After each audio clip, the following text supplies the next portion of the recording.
कुछ दिन पहले मैंने बात की थी किस तरीके से नरेंद्र मोदी जी एक पुतिन स्टाइल ऑफ डेमोक्रेसी बनाने की कोशिश कर रहे हैं। एक तरफ होती है इलेक्ट्रल डेमोक्रेसी जहां सभी पार्टीज को समानता मिलती है और वो चुनाव लड़ते हैं और जो बेस्ट कैंडिडेट होता है वो जीत कर आता है।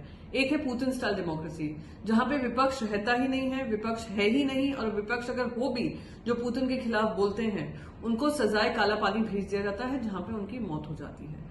आज ऐसा ही कुछ हाल देश में देखने को मिल रहा है। कुछ दिन पहले ये एक्सपेरिमेंट शुरू हुआ था चंडीगढ़ के मेयर पोल में, जहां पे खुलेआम रिगिंग हो रही थी वोट्स की। मेयर पोल में सुप्रीम कोर्ट ने संज्ञान लेते हुए उस मेयर पोल को रद्द किया और फिर से जब मेयर पोल हुआ आम आदमी पार्टी की जीत हासिल हुई।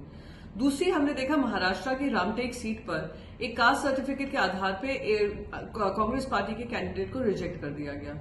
फिर हमने देखा खजुराहो में समाजवादी पार्टी की कैंडिडेट मीरा यादव को भी इसी कुछ बहाने को लेकर रिजेक्ट कर दिया गया। सूरत में तो हद ही पार कर दी है, कोई इलेक्शन ही नहीं हो रहा है। आज सोचिए देश भर के युवा जो होंगे जब जिस दिन वोट कर रहे होंगे अपनी सेल्फी खींच कर दिखाएंगे कि उन्होंने वोट किया है। सूरत तो वोट ही नहीं करेगा। और क्यों? क्योंकि एक किसी बेबुनियाद आरोप पर एक candidate, official candidate Congress party का रिजेक्ट कर दिया जाता है, डिस्क्वालीफाई करते हैं। जो सब्स्टिट्यूट कैंडिडेट होता है उनको भी किसी कारणवश रिजेक्ट कर देते हैं।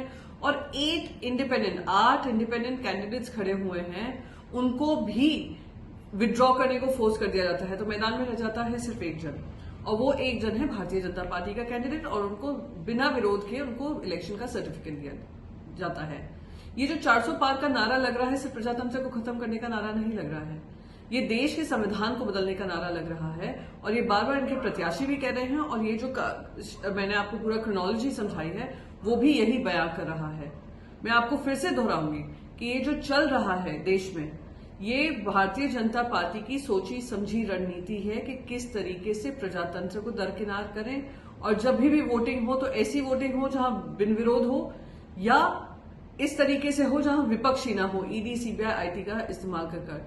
इसलिए मैं आप सबसे रिक्वेस्ट करूंगी, इस टाइम जब आप वोट करें तो सोच समझकर वोट करिएगा कि कहीं ये आपका आखिरी वोट देश की एक इंडिपेंडेंट डेमोक्रेसी पर ना हो। धन्यवाद।